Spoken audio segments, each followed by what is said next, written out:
Over half of those elected in the last general election are first-time MPs. It's 335, even more than the previous record of 1945. The overwhelming majority of those are, of course, Labour. The last time there was such a big new Labour intake was 1997, and one of them was Jim Murphy. At 29, the new member for Eastwood was Scotland's youngest MP. And just after the election, in a long thread on Twitter, he reflected on how it feels to be a newcomer in a landslide. Jim, there's no transition period like there is for US members of Congress. You win, you're in, which I think is the slogan of the House of Commons. What do you remember about your first day? I wasn't really trying to win. You messed that up. And it got worse ever since. I was standing as a Labour candidate in a seat that Labour hadn't won since the 1920s. And then this nice man called Tony Blair came along. And we won all of those seats. My first day was really peculiar. By happenstance, I ended up going out for dinner with the chief whip. And then we ended up going to Geoffrey Robinson's suite at some posh hotel. And all I remember, I'm the only teetotal Scot, but I remember he went in his fridge and all he had was a fridge full of champagne. So that was my first day as an MP, and it was like that every day. No, look, when you arrive in Parliament, there's no apprenticeship, there's no instruction, there's no guidebook, there's nothing. And for me, really, as a working class Glaswegian guy, I found it quite difficult because here were these people that I'd seen on the telly, these people that to some extent I had a great sense of deference towards. And in theory, in Parliament, you're their equal. And I found that difficult. And I think these new MPs will also find that pretty difficult. Well, how much was that kind of imposter syndrome, like a class consciousness, and how much was that the signals you were being sent? Was it in some way inhospitable to somebody from your background? Look, I'd never been in Parliament before, so then I got elected to it. Parliament's a parliament, an art gallery, a museum, and much else besides. It's partly your background. It's partly a sense that everyone else must belong there and you're a bit of an outsider. The whole thing was peculiar. I arrived, and this is pre the ubiquity of the internet, my office had a typewriter, no computer. You got your news from the Press Association, printer in the corridors of Parliament, that every time England scored a run at the Ashes, it printed out that England had scored a run. And honestly, you tripped over the paper. There was a smoking room, there was a billiards room. There were all these things that I suspect you felt comfortable in if you had been to a posh private school or one of the sort of more expensive universities. But it's not a world I had ever inhabited and felt inhibited in. And most MPs have ambitions to become ministers at some point. What you laid out in that thread was also you sort of need a clear plan for how to be an MP. Even if you're just going to be a backbencher for your whole career, you need. What does that consist of? Working out what kind of MP to be. The first decision you've got to make is: are you Westminster's representative in your constituency, or are you your constituency's representative in Westminster? I tried to be the latter. The other thing is, don't be in a hurry. I remember when I got to Parliament first and been really puzzled as to why some others got lots of publicity. There was a nice young man called Lembit Opik. Those of a certain generation will remember it, but Google it. And I remember thinking, how come that guy gets all the publicity? And I kind of worked out that was okay that he got all the publicity because arguably too much in the end. The other advice I would give to people is, in your desire to be promoted, and there's nothing wrong with, honestly, listeners who say, it's a careerist to want to be promoted, do they not want to be promoted in their job? So I don't find it unendearing that someone wants to be promoted. All I would say is don't humiliate yourself in your efforts to do so. Don't argue that black is white just to please the whips. Yes, stick with your team. I was lucky. And we had the highest turnout in Britain and the biggest swing to Labour in Britain during that period in our constituency. And I was a team player who didn't break the whip.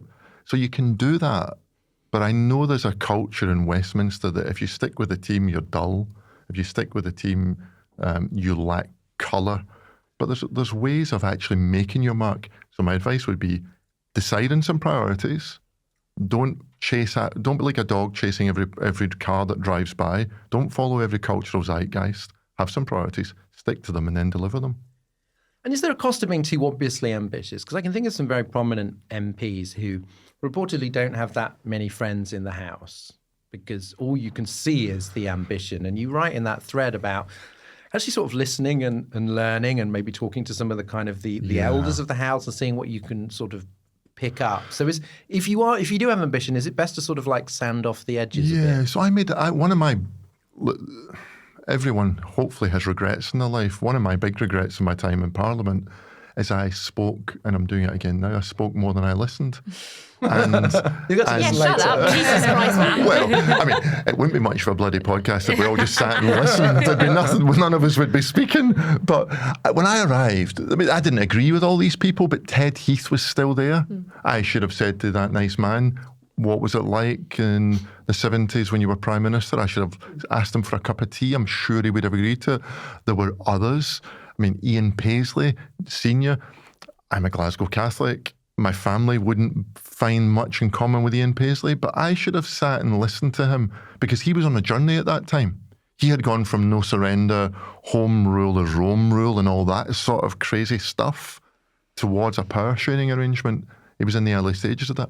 I regret not sitting, listening and learning from these people. And it's the advice I'd give to the new MPs.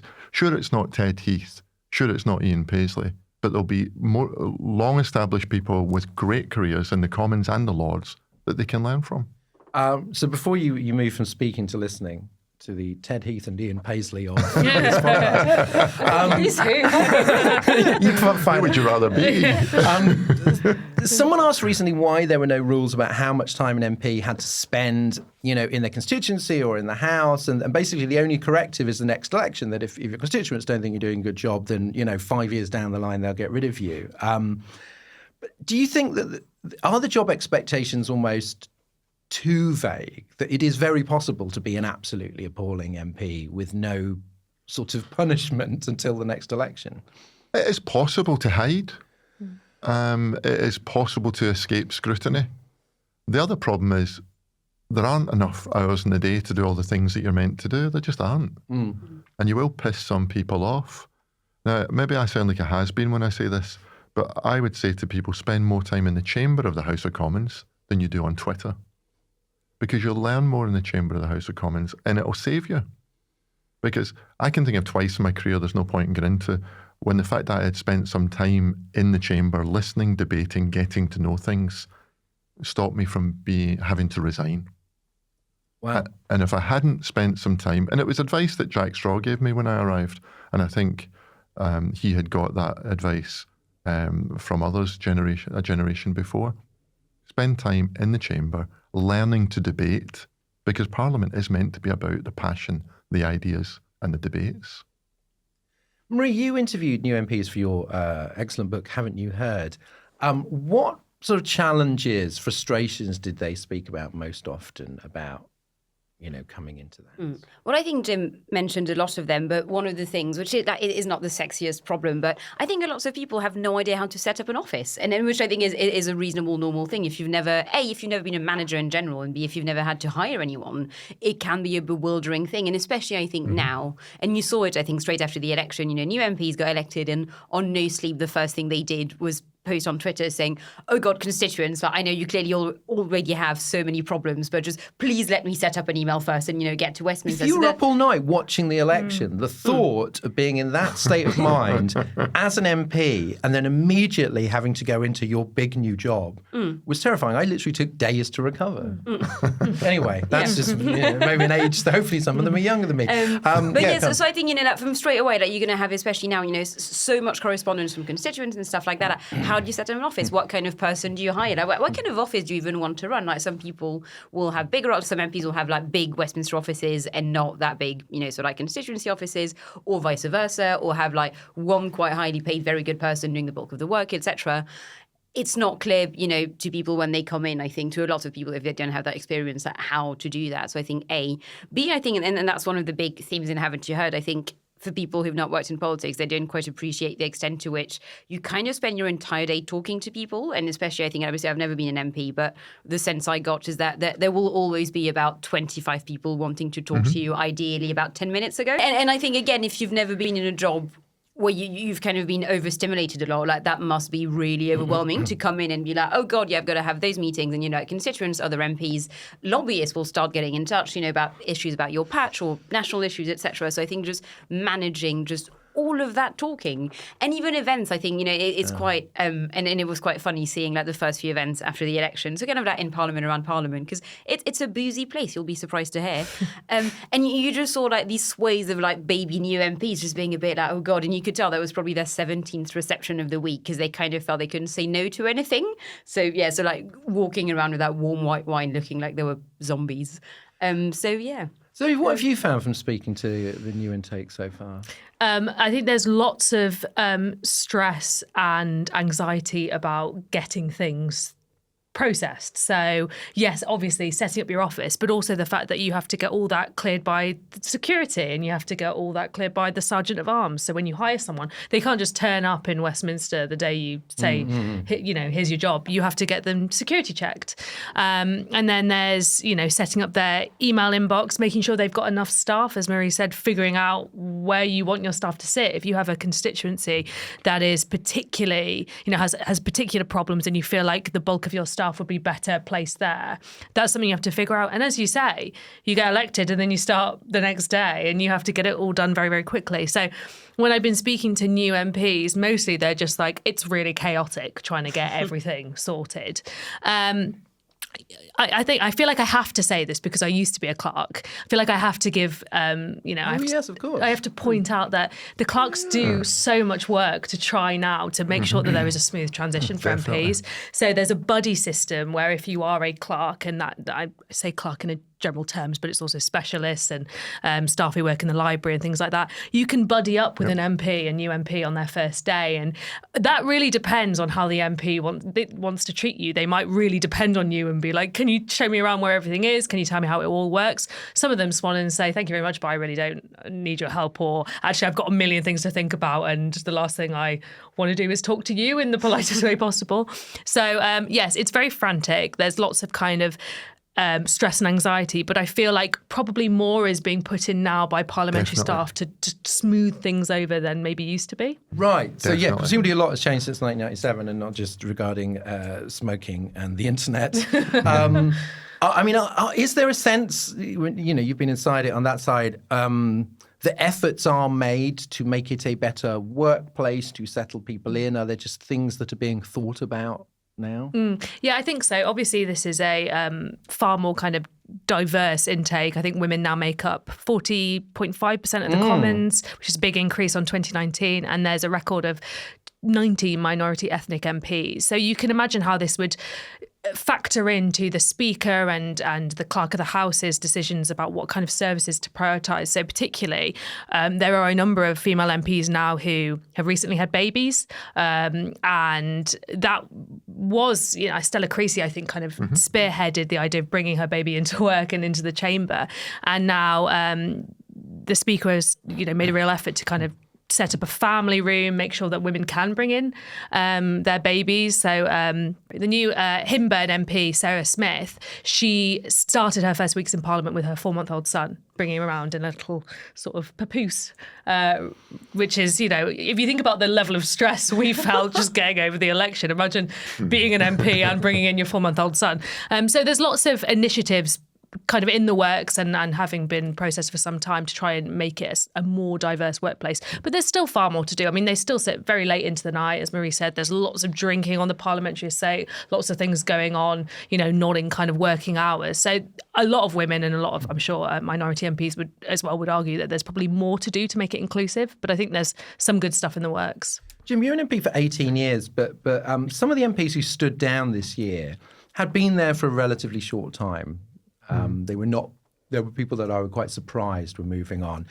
In your experience and your colleagues, what tends to make people feel they've had enough when they're not necessarily headed for a defeat, but they just don't want to do it anymore? The main thing is social media. I'm not going to pretend otherwise. I know lots of them. I've spoken to many of them in private. They're my friends. I've chatted to them about what they do after politics.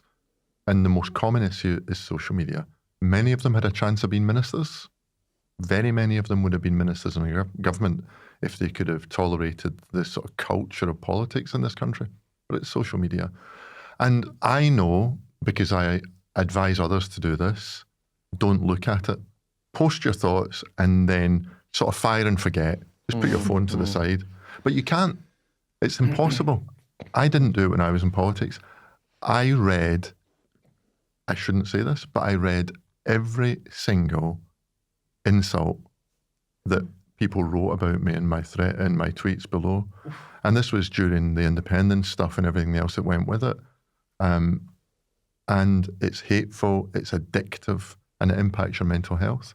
And people that's the main reason why people have given up. So you're saying that the abuse, that culture of abuse, is actually a bigger factor than some of these practical things, like particularly someone like, you said here, Scottish seat, whatever, all the time you're spending on trains, the late, the long hours, the this, the that. Honestly, when you stand for Parliament and you're from Glasgow or anywhere else in Scotland, you kind of know Parliament's in London. So you looked it up. Yeah. Even for someone like me who'd never been in it before, you knew which city it was in. So you accept that you're not getting the stagecoach bus, and therefore you're either getting the train, the overnight train, or a flight.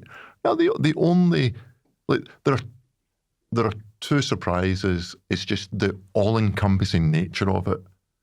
You go to bed as an MP, you wake up as an MP, unfortunately you dream as an MP.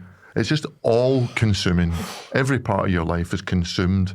Your public persona, your private persona, your family relationships. You go to the football, you're an MP. You go to Asda, you're an MP. You're that MP, particularly if you live in your patch, as I did. So that's difficult. But the thing that's the most difficult is the ubiquity of your phone, the various social media platforms, and while you're meant to be having dinner with your kids, you're scrolling through the bile, poison and hatred that's personally aimed at you. And politicians can't avoid doing it. And I don't know if any of you do that. Read the comments below. You shouldn't, but we do. No, I do, but also I feel like I've been doing it for so many years, and I feel like, journalists also, I feel like we get our fair share as well of hatred online, but Someone called me bald the other day. Oh, no. But yeah, some of them I do sadly find a bit funny. Like a couple of weeks ago, some troll posted a picture of me in a dress he'd found on Instagram or something, and when fat armpits... It's like, what? That's the angle. Like, fat armpits. Yeah, and I made the mistake of telling my friends about it. So obviously, I think it's just a thing now. But yeah, the same way I was like, So we're going to do bile, poison, and hatred in topic 2. All right. Well, but I can't let go what you said about dreaming as an MP, and I've been never able to ask an MP this. When I have an anxiety dream related to my job, it's I've prepared for the wrong interview, my dictaphone isn't turned on, etc., etc. What is the most common MP anxiety dream? Is it like you walked into the wrong lobby in the division? Like, what is the most common anxiety dream? It would be missing a vote, and the government loses, and the legislation falls. Wow! I was thinking surely naked in the chamber would be up there. That'd be pretty bad. I've never tried that one. Maybe I'll try that tonight. There was one thing that happened to me that was probably worse than any of my dreams. I was a government whip, and we're a big majority, and the whips stand in the division lobby counting people through so you can announce the result. And I lost my train of thought, and I lost the number. And when the last MP came out, I said that's 180. Now, with 180, Labour would have lost the vote, but I knew we had about 350 MPs. So I had somehow lost 150 or 170 MPs. And what happens is an opposition whip stands next to you to check your maths. And I said to him, I've only got 180. Now, if he'd been an arse, he'd have said, well, that's the number we have to announce. And I'll tell you who it is. I've never had a chance to thank him. Well, I've thanked him privately, but never publicly. No, I sort of old sort of style Tory, Geoffrey Clifton Brown. He was the opposition whip, and he said, Jim, I don't want you to get the sack. Let's just say this. And we checked the numbers because you also scroll off, mark off people's names. The clerks scroll off the names. So we quickly counted the names and got to a rough figure. Labour won the vote, the legislation went through, and I kept my job. And well, real life anxiety. Yeah, that would have been. No, I didn't ever dream about that afterwards. But can I just say, on the reverse side, having been a division clerk, we've had it before where, because it's not that uncommon for the tellers to lose their count. And it was one of the really kind of key Brexit votes, and they asked us, "We've lost our count. Can you tell us how many you've got?" Oh, no. And all our iPads froze at the exact same time. And it was just one of those moments where we were kind of, tellers were looking at the clerks, and the clerks were looking at the tellers, and we were like, "We have no idea. This could bring down the government, but it's kind of up to you guys." Absolutely. But for all I think they came back online. Yeah. But for all the negativity you get from voters and things like that, there's some brilliant humour on social media, and there's some brilliant humour in real life. I remember doing one of my street meetings when I was standing in my own brew crates going around the country, and people used to throw things at me, and that's fine. Well, it was fine at the time. It's not in retrospect. In retrospect, it's not. But you develop an ability, like a stand-up comedian, to watch the audience. And this guy left the audience in the street, went into the Tesco Express behind, and came out with a 12-pack of toilet roll. And I was like, I've seen that before during that, because it's usually eggs or fruit. And he came and just put it next to my feet, and he took the microphone and he said, "Big man, that's for you. You've been talking shite the whole time, and that's to clean up your mess when you're finished." That's quite a classy heckle. It was. What can you do to that? I took the toilet roll home. Win. Marie, let's talk about the new intake. I'd forgotten this from the time that Keir Starmer was being talked about as a potential leader even before he was elected in 2015, fully expected to get a cabinet post if Ed Miliband won. And there's some really quite impressive people who've come in. Who would you buy shares in if that was a thing people could actually do? Well, I think that there are different sort of like categories of people to look out for. So you've got I feel like Labour loves a red prince or a red princess. So we've got quite a few, but generally impressive ones in the PLP now. Yeah, one of them is Hamish Faulkner, son of Charlie, who's a former diplomat and really sort of like impressive, well connected. So I think on especially foreign issues will be really interesting and one to watch. Georgia Gould as well, so former Camden Council leader, and also daughter of Philip Gould, who's kind of quite a big figure, I would say, behind the scenes, especially on the kind of Labour right. Then you've got the kind of like impressive outsiders. So I think Yuan Yang is one of the main ones. So FT reporter, born in China, has this like quite impressive story, really clever, really interesting, has the best dog called How How. I know How How. I feel very lucky to have it. Honestly, just like definitely Westminster Dog of the Year. And then some people, you've got Miata Fanbole, who's like kind of like think tanker extraordinaire. Like she's done every job clearly. Like she really used to brain. be on the Bunker. She used to be a panellist on the Bunker. So I used to do shows with her. So and she was awful. I'm biased there. Podcasting wasn't for her, so she had to settle for being a leading economist and MP. Lacked your ambition. Lacked your sense of ambition. Top of the podcast game. Ambition. So proper, I think, really interesting voice on the soft left. And then I think there's another class as well of people who, again, kind of assumed Labour would win in 2015 and would get probably government jobs. At that point, obviously, that didn't quite happen. So I think Polly Billington is one of them. So former senior advisor to Miliband, has worked on like green stuff for quite a long time as a councillor. So I think will kind of be a mover and shaker quite quickly. Zoe? I'm going to add in Chris Curtis, who is a pollster. He worked for YouGov. And the reason I'm adding him in, because I saw him on LBC. He was doing Cross Question, I believe. And he did an excellent sort of bit on what it was like to be born and grow up in Milton Keynes as one of those new towns that Labour's resting a lot of its political capital on. But also how, having been a renter and understanding all those pressures, how much he's going to advocate for not only housing reform, but renter reform.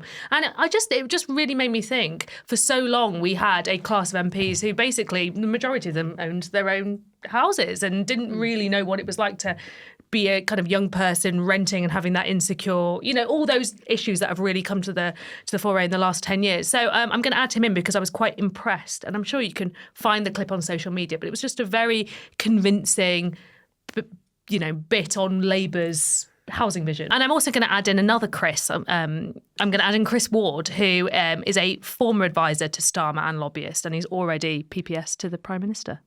What I find really interesting is this is the first time that I've seen people, obviously because Labour hadn't won an election for some time.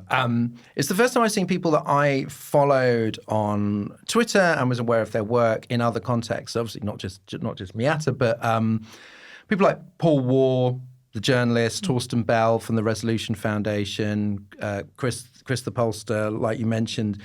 And I just found it really weird suddenly seeing their profile changed to like Member of Parliament. And I'm like, oh yeah. And it feels like that whole old criticism of the that there were too many, that New Labour kind of promoted too many sort of spads. And there was that criticism of people where it's like they just spent their entire life in politics and they had no other experience. It does feel like you've got people coming from a lot of backgrounds, people from the military, people from NGOs and so forth. I also have a hot take, which is that I think, especially if you're coming in after a long time in opposition, you do kind of want at least a few MPs who really know Westminster very well and can like hit the ground running. And I think it's all... You want some of them. But yeah, you do. So I think, like, the idea is obviously you shouldn't just have MPs who are former spads, but I think having some, like, you'd miss them if they were gone, I think. Jim, what about you? Is there any that you've come across in the past? I think those lists are good ones. I'm going to be really dull and say I'm not going to offer any names for two reasons. Again, they're my mates, and if I include some, it's a bit like an Oscars ceremony, and I'll miss some out. But also, I think people in London, myself included, become socialised into the same list of 15 or 20 people. And there's a couple of hundred of them. I happen to think, I don't know, but I think that Labour's next Prime Minister but one is from this new intake, and we don't know their name.